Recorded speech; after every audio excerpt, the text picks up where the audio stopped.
This is Autoline Daily, the show dedicated to enthusiasts of the global automotive industry. We're hearing war drums on the Potomac. There's a steady drumbeat in Washington to go to war against climate change. And yesterday we reported that 12 states are urging President Biden to ban the internal combustion engine after 2035.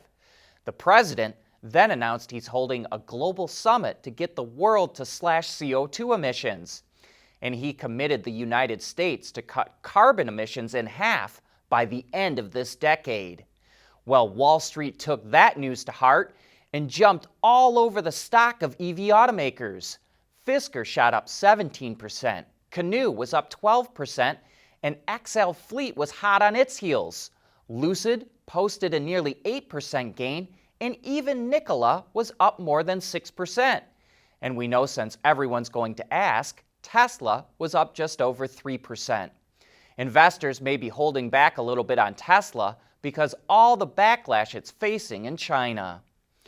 New and used car prices are soaring, but repair costs are down slightly, according to CarMD. Its annual Vehicle Health Index looks at repair costs and trends, and repair costs averaged just under $380, a drop of 1.6% compared to 2019. Labor costs fell nearly 3%, and parts costs were down 1% as well. CarMD says the drop to the economy, competition amongst repair shops, and more do-it-yourselfers due to the pandemic drove that down. But the drop will be short-lived. Parts prices are expected to increase because of supply chain issues caused by the lockdowns. They also looked at the increase in catalytic converters being stolen for its precious metals. In 2019, an average of 283 catalytic converters were stolen every month. But last year, that skyrocketed to 1,203 a month. The world is changing at an ever-increasing pace. No matter what the mode of transportation, there is always the need for an efficient propulsion system. And that's exactly what BorgWarner has been doing since the earliest days of the automotive industry. Automated and autonomous driving are important developments that help make the traffic of the future safer, more efficient, and more comfortable. We are ZF. We know Toyota is bullish on fuel cells, and in North America, it signed a deal with Chevron to build out the hydrogen economy. The two plan to work on public policy to develop the infrastructure, figure out demand for light and heavy-duty applications, and R&D transportation and storage solutions. The goal is to make a large-scale, profitable business around hydrogen. But that's not all that's up Toyota's hydrogen sleeve. It also developed a hydrogen-powered ICE engine that it's going to take racing. It's a turbocharged 3-cylinder unit that features a modified fuel and injection system to handle the compressed hydrogen. Like any new technology that's first tried out in racing, Toyota hopes to accelerate its understanding of the setup by putting it through an extreme environment. A few of the benefits include a faster combustion rate compared to gasoline, and other than a small amount of emissions from oil burning off, the engine emits zero CO2 when in use. Toyota will use the engine in a race version of the Corolla Sport, and its first race is a 24-hour event that kicks off on May 21st. The FIA, the governing body for many racing events, says a new all-electric racing series is under development, and it just revealed the specs for the cars. They'll be similar to the current generation of GT3 cars, like you see from Porsche, Ferrari, and Aston Martin, but they'll have better acceleration and qualifying times. This means that existing GT3 cars will be able to be converted to electric power and race in the series. The FIA will also open the category to anyone else as long as the vehicle fits in the class. It will be nice to see an electric racing series where all the vehicles don't look the same. And because the vehicles come in different shapes and sizes, the powertrain and battery pack will be bespoke as well. The cells will be provided by Saft, a subsidiary of Total, but teams will be able to build their own layouts with a maximum capacity of 87 kilowatt hours.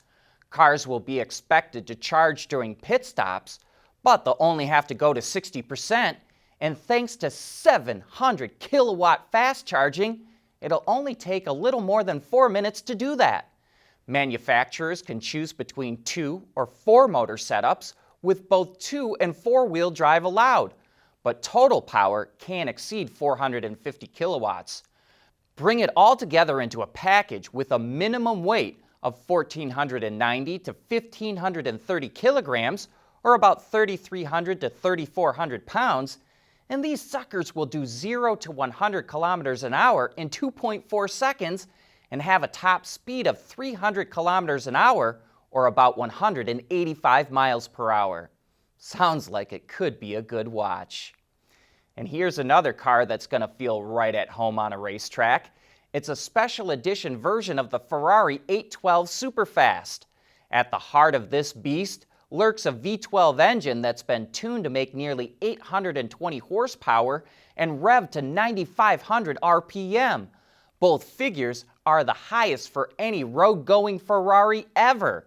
To help harness and keep that power in line, the car adopts 4-wheel steering.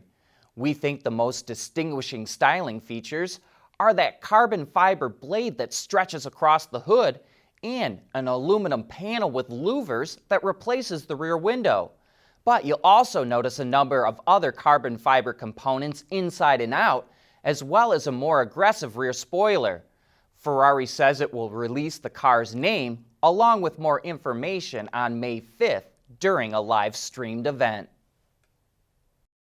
We want to know what drives your testing. OTA, connected car, diagnostics, remote testing. Intrepid Control Systems is here to help you work from anywhere. Intrepid Control Systems, driven by your data.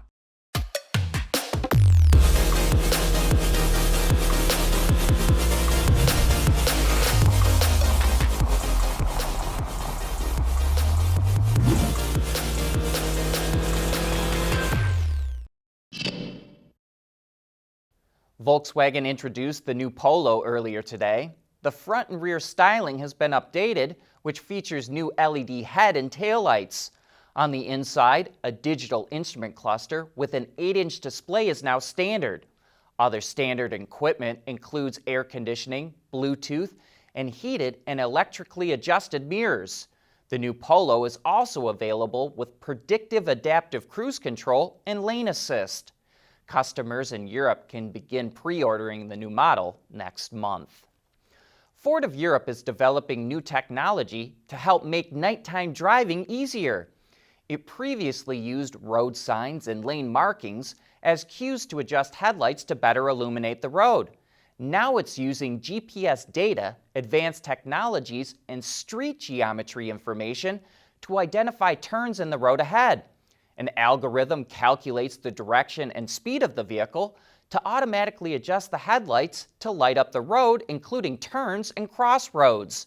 If GPS data is not available, the system will still work by using cameras and steering input to adjust the lights.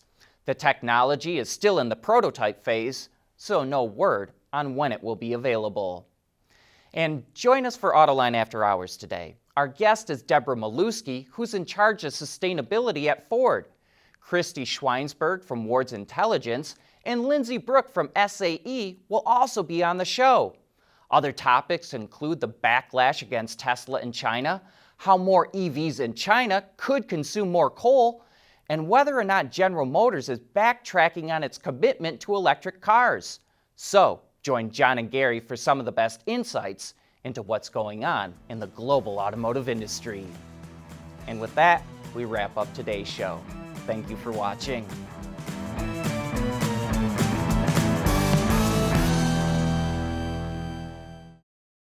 Autoline Daily is brought to you by Bridgestone, solutions for your journey.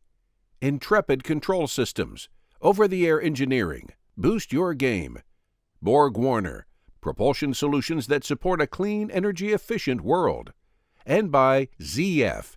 ZF, driving intelligence for software-defined vehicles and transforming next-generation mobility.